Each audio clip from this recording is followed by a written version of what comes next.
Ya. Mas Arman, perhatikan bagaimana agama kita tidak mewajibkan apapun kepada anak kecil dan tidak melarang apapun sebelum dia akil balik. Ada kan orang tua sekarang solusinya apa? Kadang merekanya nggak mau pusing, ya udah masukin pesantren deh. Iya. Itu gimana tuh kayak gitu? Seberapa besar doa anak itu doa anak yang soleh menyelamatkan orang tua kita di akhirat nanti?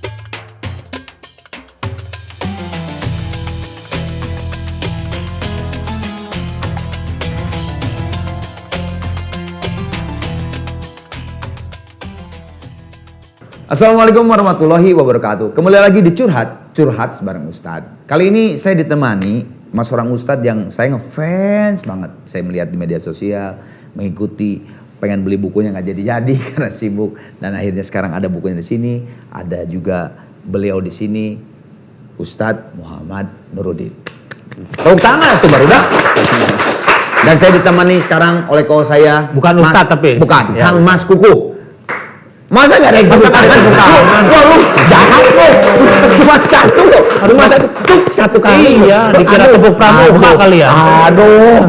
Oke, jadi yang episode ini tuh gini, ada pertanyaan. Apakah Kang Ustadz Nuruddin dan Kang Kuku waktu kecilnya anak yang soleh?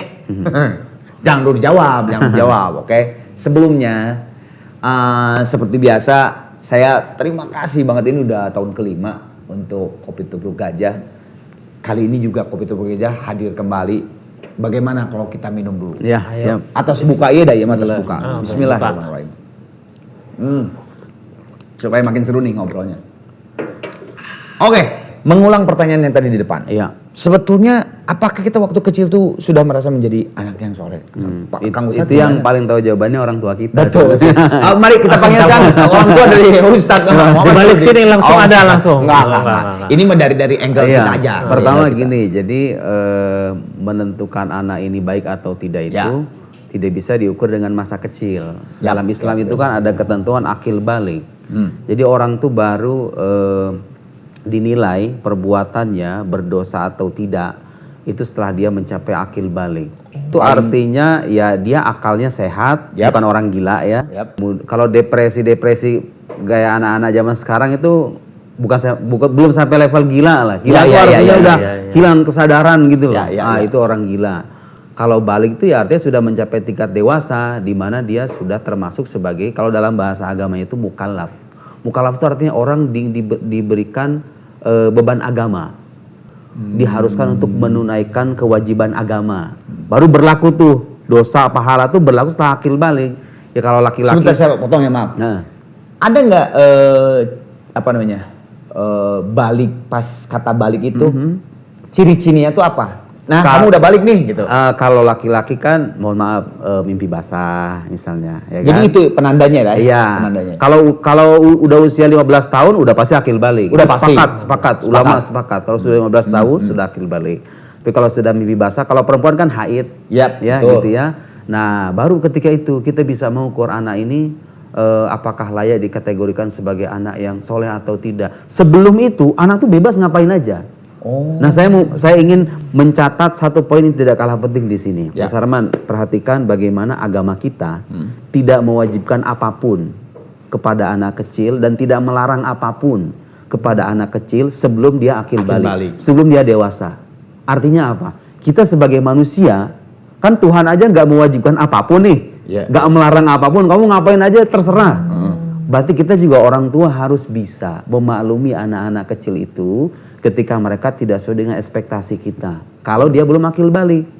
Karena itu saya kurang setuju dengan model-model pendidikan yang cenderung memaksa anak-anak kecil yang memang belum akil balik itu untuk harus ini, harus itu. Nanti yang ada dia nggak cinta sama agamanya. Dan itu ada kasus di mana anak itu mungkin orang tua niatannya baik.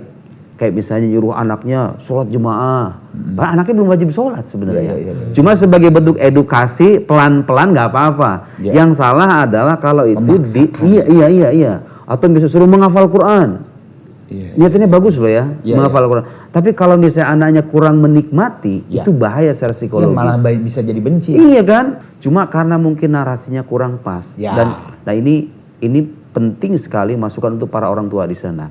Kadang-kadang niatan yang baik kalau dikemas dengan cara yang salah itu menimbulkan keburukan. Ini penting. Sebentar. Kalau kemasannya salah. Iya benar. Sebentar. Anda kenapa diam saja? Jangan begitu dong. Nggak, Anda lagi kan co-host. lagi ini jangan-jangan saya waktu kecil juga gitu ya. Jadi orang tuh nggak mencintai. Jadi salah boleh jadi orang-orang yang sekarang itu terdampar dalam pergaulan bebas, kemudian dia kurang merasakan manisnya iman. Boleh jadi karena sejak kecil tidak diajarkan itu. Jadi orang tuh cenderung memaknai pendidikan agama itu dipaksa harus sholat, harus ini, harus itu. Lupa ada hal yang tidak kalah penting. Gimana caranya buat anak itu suka dan cinta dengan kegiatan itu gitu loh. Nah, itu penting. Jadi kita jangan nyalahin anak terus. Kadang-kadang cara orang tua mendidik udah bener apa belum gitu loh. Poinnya apa? Tidak berarti kita menyalahkan cara orang tua mengarahkan. Ya. Kalau mengarahkan mah boleh. Yang salah adalah ada kesan memaksakan bahwa kamu harus begini nak, dengan niatan harus begini. Lah Allah saja nggak mewajibkan apa-apa kok. Iya. Allah yang menciptakan anak itu, kamu mau ngapain ini terserah. Sebelum akil balik. Iya. Kalau sudah akil balik, baru kemudian ada kewajiban berbakti kepada orang tua, kewajiban membantu, kewajiban menyenangkan, kewajiban menunaikan permintaan dan harapan semampunya tentunya ya. Iya. Saya mau nanya ke Kang Kukuh nih. Senyum dulu lah. Kan ustadznya dia. Iya, sebentar. Supaya asik dong. Ya udah. Ente. Kunaon. Kalau kamu waktu dulu gimana ke orang tua? Gimana? Iya gimana? Sudah pasti soleh dong. Hah? Sudah pasti soleh. Oh, sudah pasti. Kan kata Ustadz juga anak kecil tidak punya dosa sebelum balik Iya. kan. Ya sudah pasti melakukan kegiatan anak kecil. Kecuali waktu kecil sudah memberontak. Ya. Lain cerita itu kan. Ya. Tapi kan tidak mungkin. Tapi sudah pasti paling enggak diajarkan orang tuanya ya seperti alhamdulillah seperti yang Ustadz bilang mungkin tidak memaksa. Mungkin diajarkan, diarahkan. Kalau di sana got awas gitu. Ya. Kalau di sana masjid gitu, jadi diarahin. Kan nggak mungkin jangan main di got. Itu sama mungkin analoginya ya dengan agama dengan kita diarahkan. Jangan main di got, jangan main di got. Anak kecil kan jadi penasaran malah main di got. Ya, betul. Sama mungkin ketika Ustadz bilang jangan kamu kalau ke masjid itu harus tiap hari harus apa. Malah lama-lama jadi Itu saya ada cerita. Orang zaman sekarang suka pada cerita nih ya. Saya pernah diundang ke salah satu pondok pesantren. Kebetulan itu punya rumah sakit. Pondok pesantren itu punya rumah sakit. Orang tuanya itu kalau misalnya nyuruh anaknya sholat, memang bapaknya juga sholat gitu loh. Kan sekarang mah ada tipe orang tua, kamu jangan ngerokok sambil begini. Ya ada Ya gimana anak yang mau denger gitu loh. Terus nyuruh anaknya sholat, berharap anak jadi orang soleh. Sementara kita belum mensolehkan diri kita sendiri. Betul. Apa yang bisa diharapkan gitu loh. Itu bapak. Dia kalau misalnya ngajak anaknya sholat di sampingnya, bapaknya sholat. Jadi pendidikan yang betul-betul berdampak itu pendidikan dengan keteladanan, bukan dengan ucapan. Anak-anak zaman sekarang tuh sebetulnya nggak perlu banyak nasihat loh. Mereka cuma kurang keteladanan aja. Dan ternyata kalau kita lihat cara mendidik Nabi Shallallahu Alaihi Wasallam, ternyata kayak gitu juga. Nabi itu mendidik itu dengan cara keteladanan yang nyata. Banyak sekali saya cerita-cerita inspiratif terkait hal ini. Bagaimana keteladanan itu lebih berdampak ketimbang ucapan. Karena itu kata orang Arab, lisanul hal afdol min lisanil maqal. Lisan keadaan itu lebih baik ketimbang lisan ucapan. Lisan keadaan itu lebih baik daripada lisan Iya, sekarang keadaan itu berarti maksudnya Iya, melakukan keteladanan itu. Gak usah ngomong, Iya. Cukup lakukan aja gitu loh. Tapi kalau begitu anak saya nggak bakal denger dong. Jangan lupa Bu, Pak, mendidik anak itu berproses. Betul. Gak berarti kita ngasih keteladanan sekarang, berubahnya sekarang. Betul. Kadang-kadang anak bandel, ada masa-masa dia bandel nih. Kita perlu menahan aja dulu. Sampai ada masa, saya sering ngasih analogi, kita mendidik anak itu ibarat nanam benih. Gak usah nunggu kapan dia tumbuh. Yang penting cara Anda menyiram itu udah bagus. Tanahnya subur. Ya udah pada akhirnya dia akan tumbuh juga. Mungkin 20 tahun yang akan datang, mungkin 10 tahun yang akan datang. Yang penting caranya benar. Caranya benar. Saya sendiri kan nggak masalahnya gini. Sekarang itu udah terlalu banyak informasi kan. Bukan zaman kita dulu waktu muda. Sekarang tuh internet ini. Nah ini tadi sorry, maaf nih Pak, Kang Ustadz. Pas ngomong Kang Ustadz bandel, mukanya pengen bertanya. Coba kenapa kau bertanya-tanya? Soalnya tadi berhubungan juga sama Ustadz bilang karena pada akhirnya butuh teladan kan, butuh contoh dan orang tua nggak bisa kadang larang ini itu. Nah gimana? Tapi kalau ini misalnya Pak Ustadz, ada kan orang tua sekarang solusinya apa? Kadang merekanya nggak mau pusing, ya udah masukin pesantren deh. Iya. Itu iya, gimana iya. tuh kayak gitu? Ya Sedangkan sebenarnya itu pilihan ya, pilihan. Cuman begini, pada akhirnya yang pertama kali bertanggung jawab itu ya orang tua yang melahirkan, kan ada yang bikin. bener. Masa ada yang bikin orang lain yang ngurus, kan begitu logikanya. Cuma kadang-kadang kan tuntutan kehidupan beda-beda. Iya. Ada orang yang emang udah nggak sempet, nggak apa-apa. Sebagai salah satu solusi nggak apa-apa. Cuman Anda harus punya kesadaran penuh bahwa ketika Anda memasukkan anak ke pesantren atau ke lembaga apapun, kewajiban itu nggak putus gitu loh. Ya, betul. Artinya ketika dia pulang liburan, minimal Anda itu menghadirkan keteladanan itu. Jadi pada akhirnya tetap orang tuanya ya. Iya, makanya begini, Kan kalau banyak orang yang itu soalnya kayak udah kamu udah pesantren, nah bayar rumah, orang tuanya nggak jadi pesantren lagi, keriset lagi jadinya. Iya. Udah bagus di pesantren. jadi ekspektasi kita itu harus diseimbangkan dengan upaya kita sendiri. Anda kalau punya ekspektasi punya anak kayak gini, lihat kehidupan Anda kayak gimana. Iya. Ini ada hubungannya nih dengan pertanyaan selanjutnya nih. Orang tua tuh kan banyak ngebanding-bandingin. Gimana? Bet? Ojo dibanding-banding kayak padahal. Suka banyak kan orang tua yang ngebanding-bandingin. Betul, anak betul. saya mah Iya, begini, gitu. benar. Makanya, Ternyata ketika dewasa kita baru sadar, oh ternyata orang semakin luas wawasannya, semakin terbuka dengan perbedaan pilihan. Iya, orang semakin, ternyata itu rahasianya. Orang tuh semakin terdidik, semakin luas pandangannya, semakin dadanya itu lebar gitu loh. Bisa diajak diskusi, tidak menjadi tipe orang tua yang diktator, apalagi banding-bandingkan. Karena menerima ini semuanya anugerah dari Tuhan. Iya, betul. Jangankan punya anak yang bandel, punya anak cacat, punya anak punya banyak kekurangan, ini dari Tuhan. Kalau anaknya soleh berarti Anda dapat nikmat. Kalau anaknya bandel atau anaknya tidak sesuai dengan ekspektasi Anda, entah itu cacat, entah itu bagaimana, itu mungkin ujian. Ya sudah, dua-duanya sama-sama baik, ya kan? Ya, dibanding-banding. Itu bagi orang beragama begitu loh. Betul. Jadi orang beragama itu selalu punya cara untuk memaknai kehidupan secara lebih positif. Positif. Iya kan? Kalau anak punya pilihan, kita kasih perbedaan pandangan. Kalau menurut bapak sih begini, nak. Kalau menurut ibu sih begini. Anak tuh lebih suka kalau begitu redaksinya. Kalau menurut ayah, kalau menurut bapak, bukan. Kalau Nah, menurut kamu saya. harus begini, Iya, harus iya, begini. itu kan harus, Gak suka, gak suka. Anak-anak, apalagi anak zaman sekarang. Takdir kehidupan itu ibarat baju yang sudah Tuhan pasangkan dengan ukuran yang cocok. Di paket SML-nya tuh udah cocok ya. Iya. Ini takdir kehidupannya Mas Arman ini beda dengan saya. Iya. Saya dengan Mas Kuku ini beda. Tapi percayalah itu semua ibarat baju yang sudah dicocok-cocokkan. Kalau ujian hidup Anda saya terima, saya belum tentu mampu. Kalau ujian hidup saya sampean terima, sampean belum tentu mampu. Begitupun dengan kenikmatan. Jangan pernah merasa bahwa kalau saya menjadi orang lain hidup saya akan lebih bahagia. Bohong. Itu ilusi semata. Dari mana Anda bisa menjamin kalau Anda menjadi dia, Anda bisa bahagia? Dari mana? Tapi kalau saya punya banyak duit kan enak. Ya, Anda kira emang kebahagiaan dari situ doang. Bagaimana kalau misalnya dia punya banyak duit, banyak ujian juga. Dan ternyata Anda tidak mampu.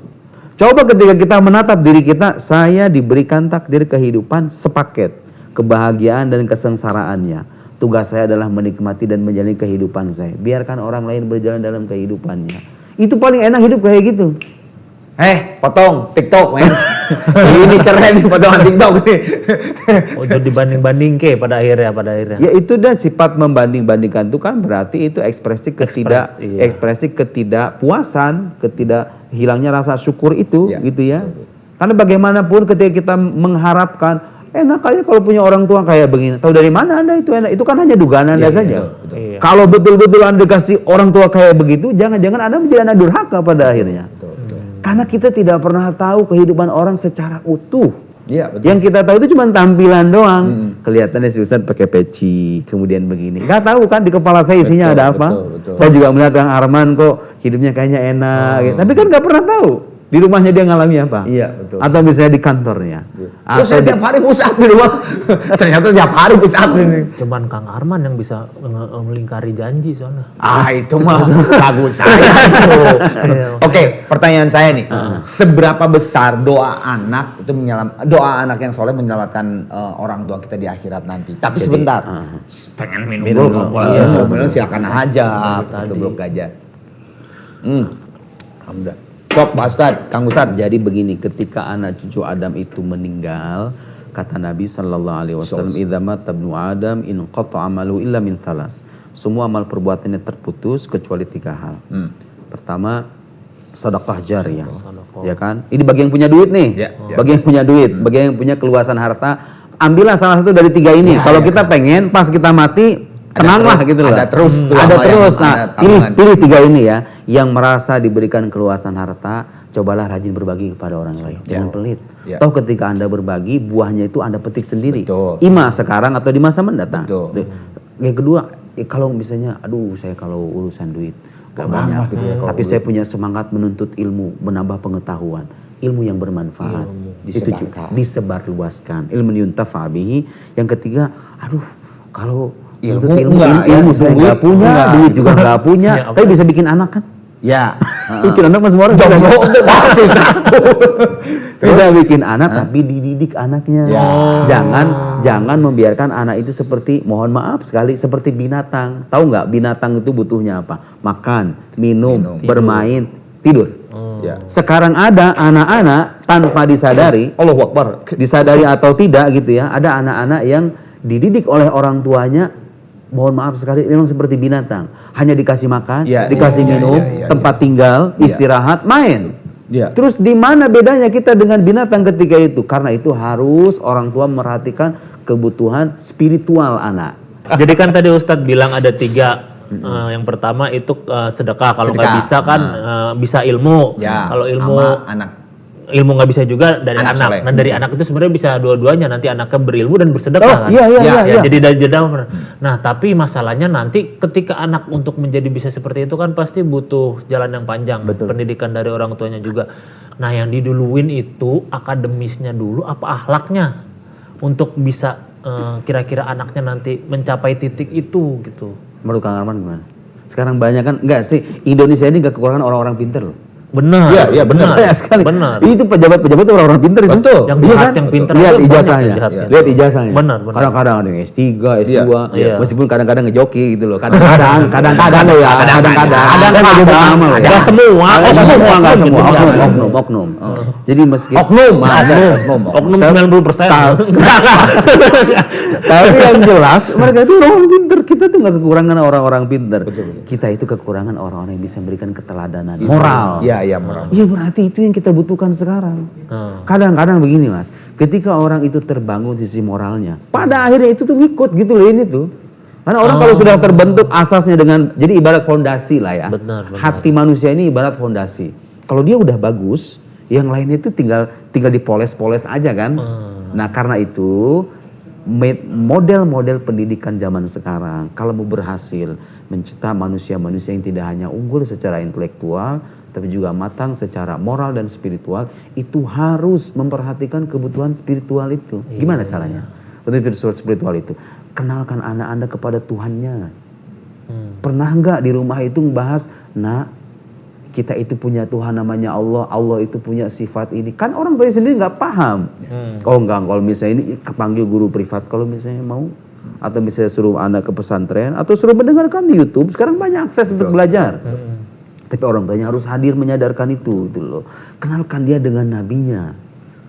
Jarang kan sekarang orang tua yang menampilkan sejarah kehidupan nabinya kepada anak-anaknya. Jarang. Sehingga menjadi keteladanan. Jadi wajar-wajar saja ketika kita melihat model-model anak muda yang zaman sekarang itu. Karena kalau kita cek pendidikan moral, pendidikan spiritualnya, karena memang nggak ada atau minim gitu loh. Nah pendidikan moral itu sekali lagi yang paling berdampak, jangan hanya dimaknai sebatas narasi-narasi verbal gitu loh. Jangan mencuri, jangan berbohong. Semua orang tahu itu. Semua orang tahu kan? Iya. Bahwa mencuri itu jelek, berbohong itu jelek. Semua orang tahu. Gak usah sekolah jauh-jauh Anda Iya, untuk benar, mengatakan bahwa korupsi itu adalah kejahatan. Kejahatan. Pertanyaannya sekarang, gimana caranya supaya hati dia itu merasa malu ketika dia mau korupsi? Iya kan? Nah itu orang baru bisa punya rasa malu ketika dididik mental, spiritualnya, kemudian cara berpikirnya dengan benar. Disitulah pentingnya pendidikan agama. Jadi agama ini datang melengkapi sebetulnya. Melengkapi ya. Jadi bukan didulu-duluin Oh mana ini ya. enggak. Silakan anak Anda suruh mendalami ilmu fisika, ilmu astronomi, jadi politisi silakan. Tapi jangan lupakan kebutuhan spiritualnya. Karena itu penting untuk membangun moral. Apa artinya? Ketika anak kita sukses secara intelektual, terdidik secara intelektual, sekolahnya tinggi, tapi nggak jadi orang baik. Mau ngapain? Benar. Ini saya punya analogi nih yang Apa diterangin tuh? sama kamu tadi. Itu Bagi air di daun lu, talas, bukan? Lu ya ku ya. Iya. Bukan air talas. Ya kan berubah Air biar apa aja gampang. lah. Enggak, maksudnya gini. Analoginya ya yang sederhananya adalah lu punya mobil Ferrari, keren dong. Lu punya Lamborghini, keren dong. Mercy, BMW, keren dong. Tapi nggak ada rem, betul? Betul, iya. Atau mesinnya jelek. Iya. Mesinnya KW misalnya. Maksudnya itu kemewahan. Iya, kemewahan, Lu tapi bisa nggak punya S2, rem. S3, lu kaya apa Iya, segala, tapi iya. nggak ada rem gitu. Rem itu adalah yaitu si agama itu, Benar, gitu, benar. pendidikan Berarti itu. Harus inti- tetap ada rem. Berarti gitu. intinya kita harus belajar pasang rem. Bukan itu. Nah, kan secara tidak langsung rem secara ilmu, secara akhlak. Iya, itu. Benar. Iya, tapi kalau bisa masang rem juga ya bagus. Benar. Bagus. Saya tuh sebenarnya ini saya mau nutup. Ini segmen 4 tuh udah mau nutupnya. Nggak berasa ya? Hah? Mau panjang sampai subuh. Ntar kayak yang tadi dong yang diceritain. Kang, saya tuh mau nanya ya. Ini ada dari ini dari pribadi saya. Dari dulu saya ada pertanyaan. Apalagi ketika kita sudah mempunyai anak. Ya. Kan saya dapat pendidikan agama, dapat masukan-masukan dari ustadz atau apapun itu yang saya selama perjalanan ini ya. Itu ketika kita nanti di akhirat nanti pertanggungjawaban itu akan ditanya. Nah, kan banyak tuh kan ustadz yang menerangkan bahwa ketika anaknya seperti ini ya tanggung jawab tuh gitu kan. Mana ini? Nah, tapi ketika di dunianya ini kita ini sebetulnya sudah memberitahukan kepada si anak.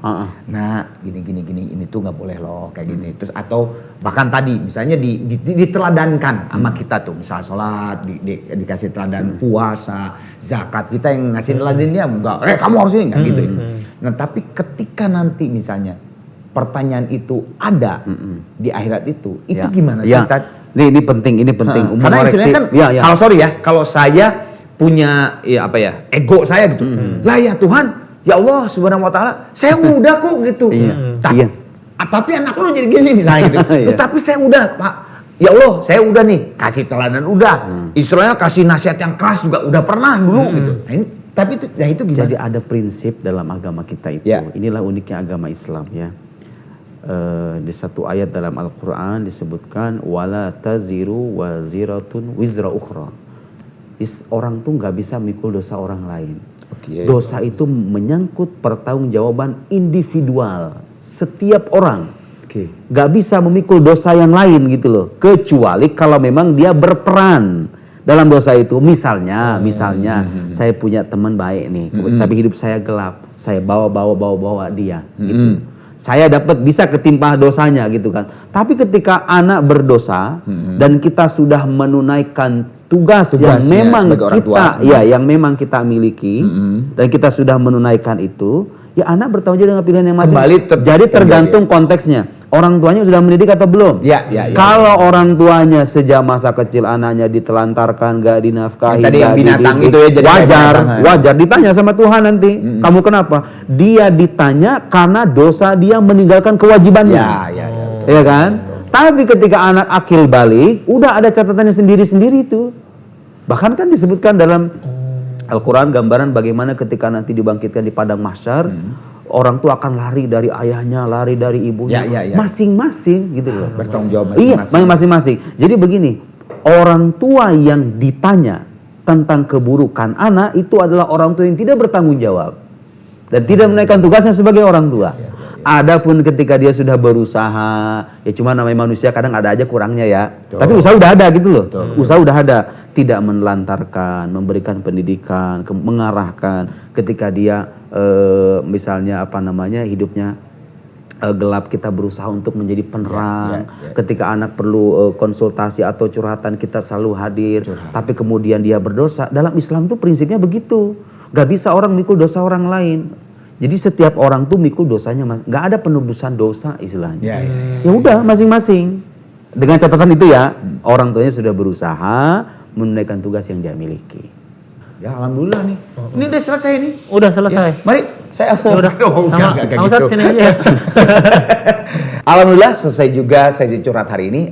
Kalau curhat tuh enaknya sambil ngopi yang masih panas. Nah cocok banget nih. Kopi Tubuh Gajah ini karena ampasnya tuh cepet banget turun. Jadi bisa ngopi pas lagi panas. Gak perlu lama-lama nunggu ampasnya turun.